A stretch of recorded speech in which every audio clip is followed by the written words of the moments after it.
અમદાવાદના ઘાટલોડિયામાં આવેલી national school પાસે આજે બપોરે એક ભયાનક ઘટના બની। ધોરણ 10નો વિદ્યાર્થી જ્યારે પોતાની પરીક્ષા પૂર્ણ કરી શાળાની બહાર નીકળી રહ્યો હતો ત્યારે જ કેટલાક અજાણ્યા યુવકોએ તેના પર હુમલો કર્યો હતો। હુમલાખોરોએ વિદ્યાર્થીના માથાના ભાગે કડા જેવા હથિયારથી ગંભીર ઇજાઓ પહોંચાડી હતી। આ ઘટના અંગે અમદાવાદ શહેર જિલ્લા શિક્ષણ અધિકારીએ જણાવ્યું કે નેશનલ સ્કૂલના સંચાલકો સાથે ટેલિફોનિક વાતચીત કરી પ્રાથમિક અહેવાલ મંગાવવામાં આવ્યો છે। ઇજાગ્રસ્ત વિદ્યાર્થીને તાત્કાલિક સારવાર આપીને હાલ રજા આપી દેવામાં આવી છે। તેમણે વધુમાં ઉમેર્યું કે આ હુમલો કોઈ વ્યક્તિગત અદાવતના કારણે થયો હોઈ શકે છે।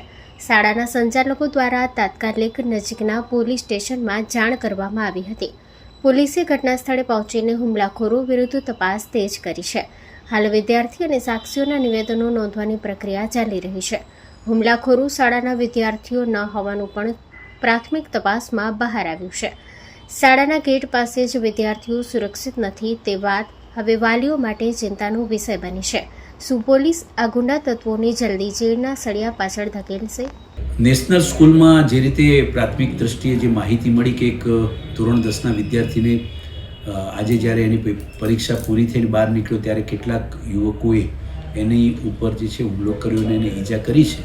આ બાબતે અમે નેશનલ સ્કૂલના સંચાલકને ટેલિફોનિક વાત કરી પ્રાથમિક દ્રષ્ટિએ અહેવાલ મેળવવાનો પ્રયત્ન કર્યો તો તેમાં જે માથાના ભાગે એના કડા દ્વારા એ રીતે જોવા જઈએ તો એને ઈજા થયેલી છે અને એ ઈજામાં તાત્કાલિક સારવાર આપી અને વિદ્યાર્થીને હાલ રજા પણ આપી દેવામાં આવેલી છે અને વધુમાં નજીકના પોલીસ સ્ટેશનમાં સત્વરે સંચાલક દ્વારા ઇન્ફોર્મેશન આપી અને એ બાબતે પોલીસે પણ તાત્કાલિક આવી અને આગળની કાર્યવાહી હાથ ધરી છે। નિવેદનો પણ મેળવવામાં આવેલા છે અને હાલ વિદ્યાર્થી છે એ જે છે એની સારવાર પણ કરી દેવામાં આવેલી છે। કોઈ અંગત અદાવત હોઈ શકે છે। શાળાના વિદ્યાર્થી નહોતા। શાળાના વિદ્યાર્થી જે છે એ ધોરણ 10ના વિદ્યાર્થી જે નેશનલ સ્કૂલમાં અભ્યાસ કરે છે તેના ઉપર આ પ્રકારનો ગેટની બહાર કંઈક હુમલો થયો છે તેવી માહિતી મળેલી છે। અમે જે છે આનો અહેવાલ પણ માગ્યો છે।